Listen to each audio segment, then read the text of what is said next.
जांजगीर चांपा से ओम प्रकाश कश्यप की रिपोर्ट। मनमानी ब्याज, अवैध वसूली और एक तरफा आर्बिट्रेशन पर न्यायालय का बड़ा प्रहार। फाइनेंस कंपनियों को 129 अवार्ड खारिज।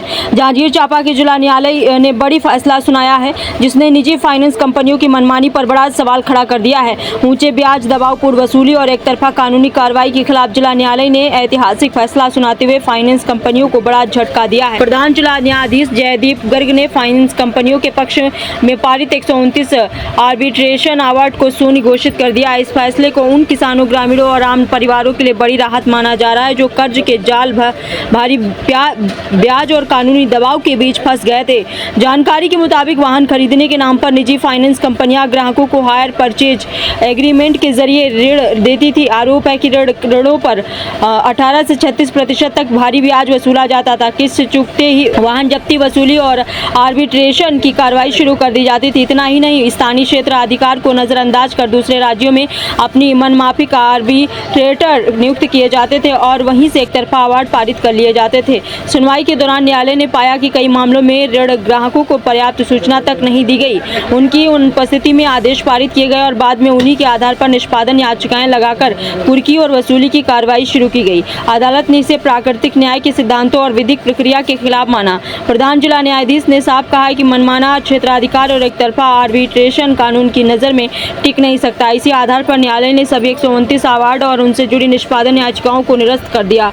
आइए देखते हैं आगे की रिपोर्ट जांजगीर चांपा से ओम प्रकाश कश्यप के साथ। क्या है ये पूरा प्रकरण? फाइनेंस कंपनी द्वारा की जा रही लीगल टार्चर से जुड़ी हुई है। क्या होता है, जब निम्न और मध्यम आय वर्ग के लोग वाहन खरीदने जाते हैं तो ये फाइनेंस कंपनियां हायर परचेस एग्रीमेंट के माध्यम से उन्हें लोन उपलब्ध कराती है और वो एग्रीमेंट में 18 से 36% तक ब्याज वसूल करने का दमनकारी शर्तें लागू रहती है।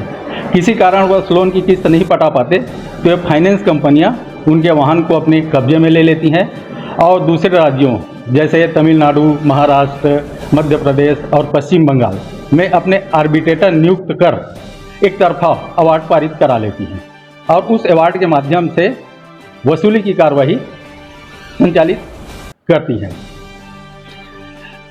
ऐसे 129 प्रकरणों में प्रधान जिला एवं सत्र न्यायाधीश माननीय जयदीप गर्ग जी ने एक ही दिन 19 जून 2026 को एक ऐतिहासिक निर्णय पारित किया है और पूरे न्यायिक इतिहास में ऐसा पहली बार हुआ है कि किसी सेशन जज के द्वारा एक ही दिन 129 प्रकरणों का निराकरण किया गया है।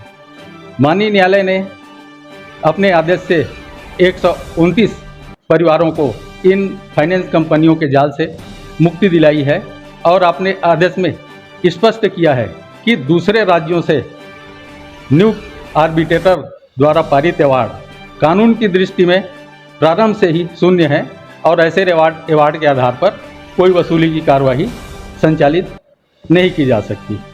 माननीय न्यायालय के इस आदेश से फाइनेंस कंपनियों को स्पष्ट संदेश गया है कि वे कानून की कमियों का फायदा उठाकर निर्दोष नागरिकों से अवैध वसूली नहीं कर सकती। क्या तो किस रूप में आप देख रहे हैं, कितना प्रभावी है और कितना लाभ होगा जनता को? ये माइलस्टोन फैसला है। इस प्रकार के फैसला बहुत कम आते हैं। इस कारण माइलस्टोन बोल रहा हूं कि 129 प्रकरण का एक साथ निराकरण 1 तारीख को, और इसमें रिलीफ जो मिला है वो सीधे ऋण लेने वालों को रिलीफ मिला है, जिनसे अवैध वसूली किया जाता था, जिनका वाहन को बिना वैधता के उसको जब्त कर लिया जाता था।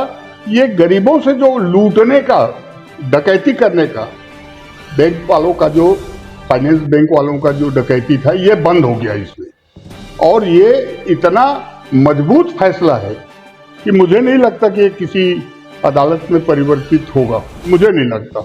और हमारे जिला अधिवक्ता संघ के सभी वकील इस फैसले से बहुत खुश हैं, उनमें उत्साह देखा गया है और इससे जिनका आय कम है और वो किसी प्रकार से फाइनेंस के चक्कर में पड़ के गाड़ी घोड़ा ले लेते हैं, उनको बहुत बड़ा राहत मिलेगा।